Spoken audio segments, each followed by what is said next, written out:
Hi, fourth grade. Welcome to week 5. We are still on unit 4, which is rocks and minerals. So we're still studying the questions, what are rocks and minerals? How are they formed? How are rocks and minerals a part of our everyday life? And how can Earth's rocks cause destruction to our land? So we're doing the same format as last week. So the text we're going to read in this week is Geology, the Study of Rocks by Susan H. Gray. And our text focusing question for week 5 is why are there different types of rocks and how are they formed? Our content vocabulary is stage, cycle, erosion or erode, deposit, pressure, and constantly. Day 1 is our content vocabulary. Day 2 is our first read and our read and respond to the text. Day 3 is our second read, reread for comprehension, and reread to gather information. And day 4 is our mini lesson, writing in response to the text. This video is going to be the majority of this week's information. We're going to go through day 1, day 2, day 3, and day 4. And if it cuts me off, then there will be a part 2. So today we will learn vocabulary words that you will see as you continue to read and write about rocks and minerals. So first, let's begin learning new vocabulary words that will help us understand the text you will read this week. We're going to read the word in its definition. We're going to examine the picture and the example that helps describe the meaning of the word, and we're going to answer the questions using the new word to show our understanding of its meaning. So, we have the word and the part of speech, the definition, the picture, and the example, and questions. So, stage, which is a noun. The definition of stage is one step in a process. The picture and the example for stage is childhood, is one stage in our human life. Questions. What stage of human life do you think is the best? I think the best stage of human life is blank. You would fill in the blank. Now, for example, I personally think the best stage of human life is, I think, early 20s. I think that's the best stage of human life. Obviously, that's the best stage of human life for me because I have lived through my early 20s. Now, the best stage of human life for you may be where you're at right now, which is childhood, or where you think might be the best stage. You might think being older, being an elderly person is the best stage. Being in your 50s or 60s, you may think being in your 20s or your 30s may be the best stage. Whatever you think the best stage is, go ahead and answer that question. Next word is cycle, which is also a noun. And cycle is the order of events that is repeated. For example, rain is part of the water cycle. Question, do you think a cycle ends? Explain why and why not. Do you think a cycle ends? Now pay attention to the picture. Erosion, which is also a noun, or erode, which is a verb. Wearing away of the Earth's surface by wind or water. The rain caused the erosion of the hill.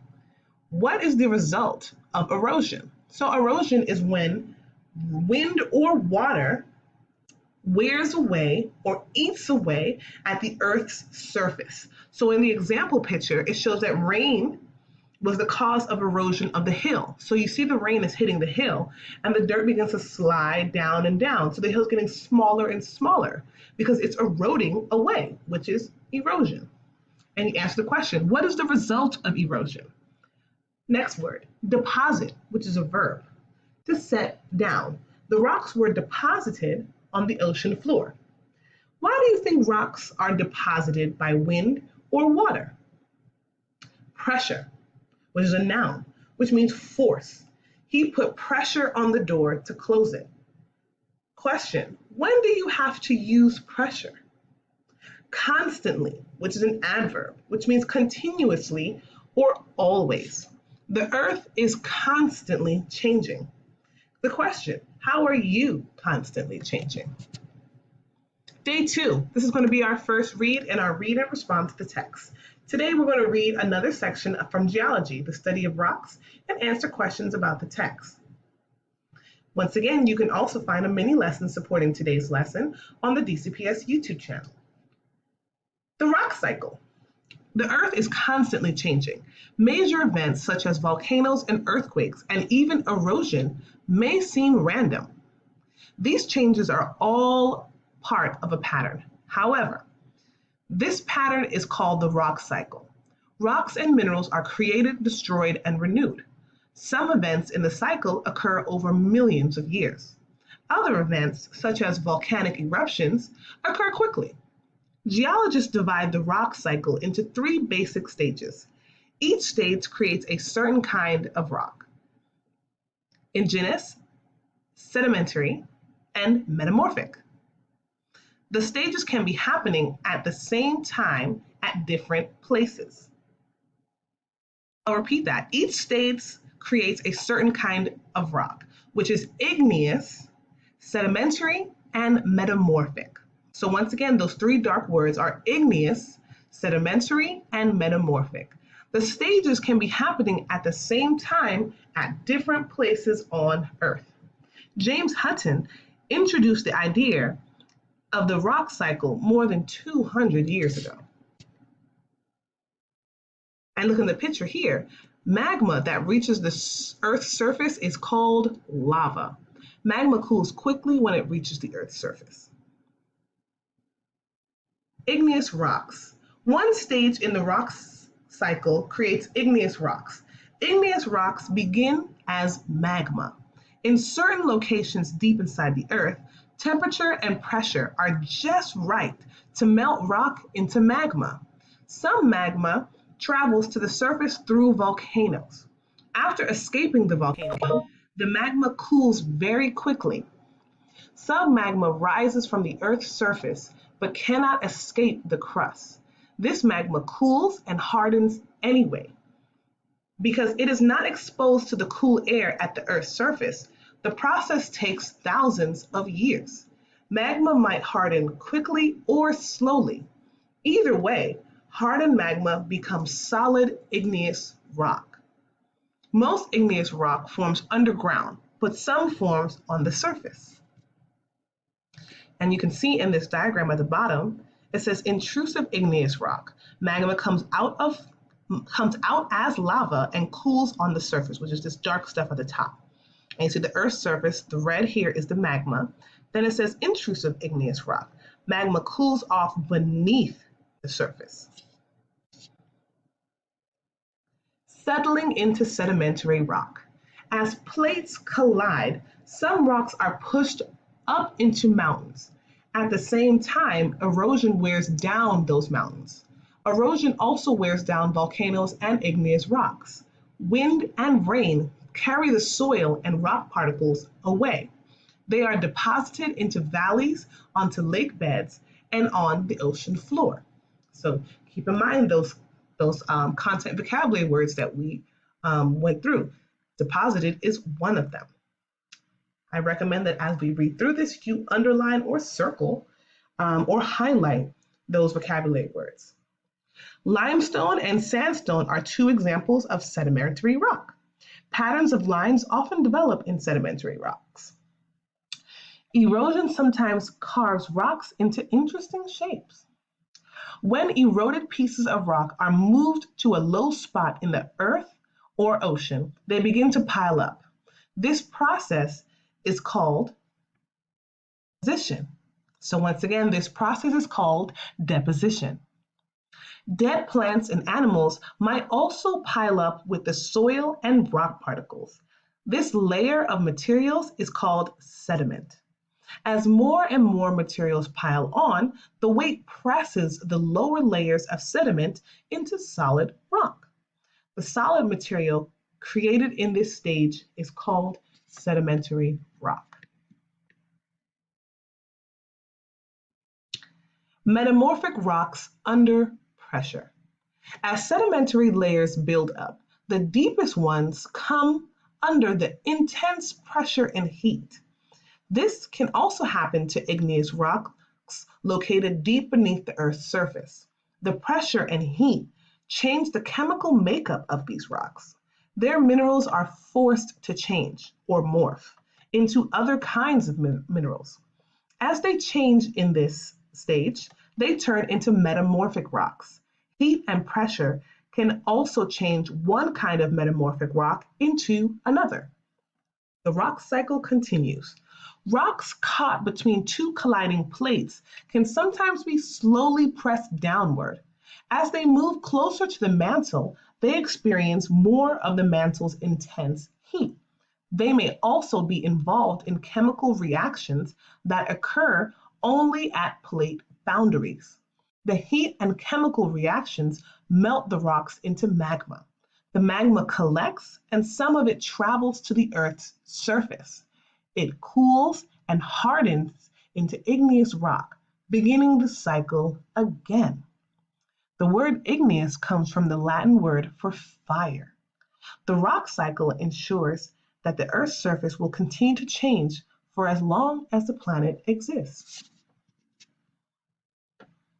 So, just like last week, you have chunked text, text-dependent questions, and evidence-based responses.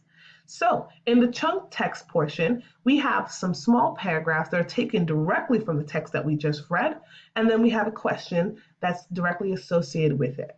And we're going to use that question to find our evidence-based response. So the first question is, what is the rock cycle and why is the rock cycle important?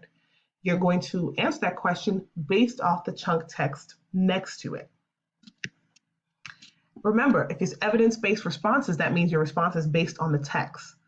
Hence the word text-dependent questions. You may even start your answer off as according to the text, or the text stated that, or the text said, or in the story, in the text, it said, blah, blah, blah, blah, blah. Any of those are great sentence starters.